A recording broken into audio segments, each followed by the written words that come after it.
Hi, I'm Charlie from Eightfold Property, and today I'm going to be talking about the newly introduced Code of Practice for commercial rents.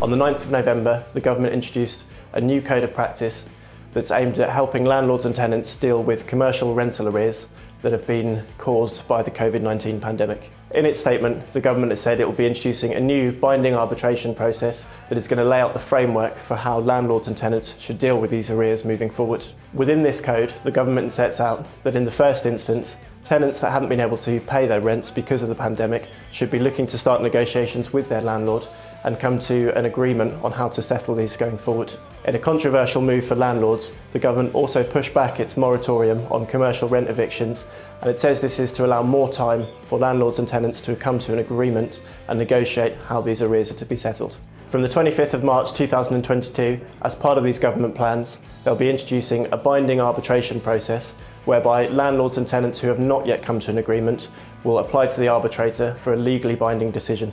In their announcement, the government has also said they'll be protecting tenants from debt claims, including winding up petitions, high and county court judgments for rental arrears amassed during the COVID-19 pandemic. What we can tell from these new laws and code of practice is that it's as important as ever for landlords and tenants to work together to come to a resolution on their arrears. Arbitration should only be a last resort, and ideally, landlords and tenants need to be looking now to get agreements in place that they can both support moving forward.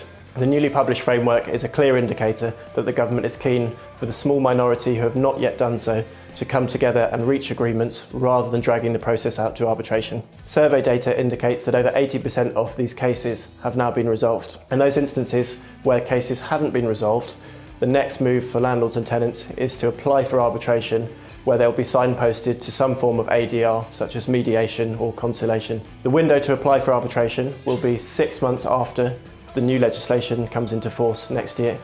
There'll be a maximum of 24 months for rental arrears to be cleared. It's not quite clear yet the way that the legislation will work, but as ever, the devil is in the detail, and there is some indication within the draft framework that suggests that the arbitrator will have the power to write off or clear all of these arrears. With the new framework on its way in, it's imperative that both landlords and tenants work together to come to an agreement now.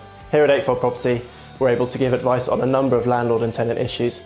If you'd like advice on this or any other matter, please don't hesitate to get in touch by giving us a call. If you think this video could be useful to anybody that you know, please don't hesitate to send it across to them. See you in the next video.